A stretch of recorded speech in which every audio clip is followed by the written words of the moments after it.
Ah, almost 2 weeks akong nawala para sumaglit sa pamilya, at iniwan ko tong aking Prenopagate na lakatan ng maliliit pa, at mga 23 pieces pa lang siya. So ang magandang balita, pagbalik ko ngayon, halos sa gubat na tong aking propagation area.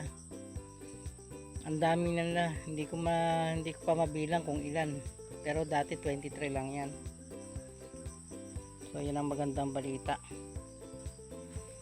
At dito sa aking mga corm na Prenopagate, bigla na lang may isang malaking malaki na iniwan ko, na katulad lang siya nito, ganito lang siya kalaki. Pero ngayon pagbalik ko, kita mo pananim, parang pananim na talaga siya, bukid. Kaya ito ay pag may ugat na siya, ididiretso ko na lang ito ng tanim. Tapos yung aking mga punlang abukado, so ayan na, nagsisipaglakihan na sila, malaki na. Pero yun lang kaniya ngayon, mataas na yung sa akin to, tapos yung kayang yung ito sana to. So yun ang magandang balita. At yung mulberry ko naman, ito kukunti na lang na buhay.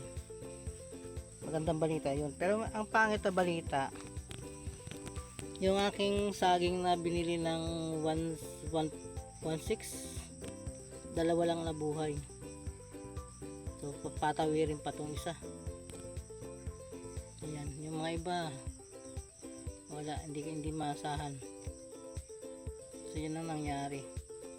Pero anyway, ganun lang talaga, hindi ka naman kabisado yung tissue culture. So kaya na pag-isip-isip ko na instead na bumili ng tissue culture na ubod ng mahal, ay titis na lang ako sa propagation. Total naman maganda naman ang output ng propagation ko sa aking mga naunang mga saging. At this coming week ay mag-ano pa rin ako, magpo-propagate pa rin ako ng mga nabuwal kong saging na lakatan. Ito pa nga pala yung isang positibo naman, kasi lang may sakit na itong isa na to, may sakit. Tapos yung iba na namatay. Yan, namatay itong dalawa na to. Ayan, pangit ang ang output. So kinakailangan ma-sprayan ng yan, ng anti-amag, kasi namamatay sila. Ma-sprayan ng gamot para matanggal yung kung ano man ang sakit na meron sila, ay ma-sprayan. So yun lang.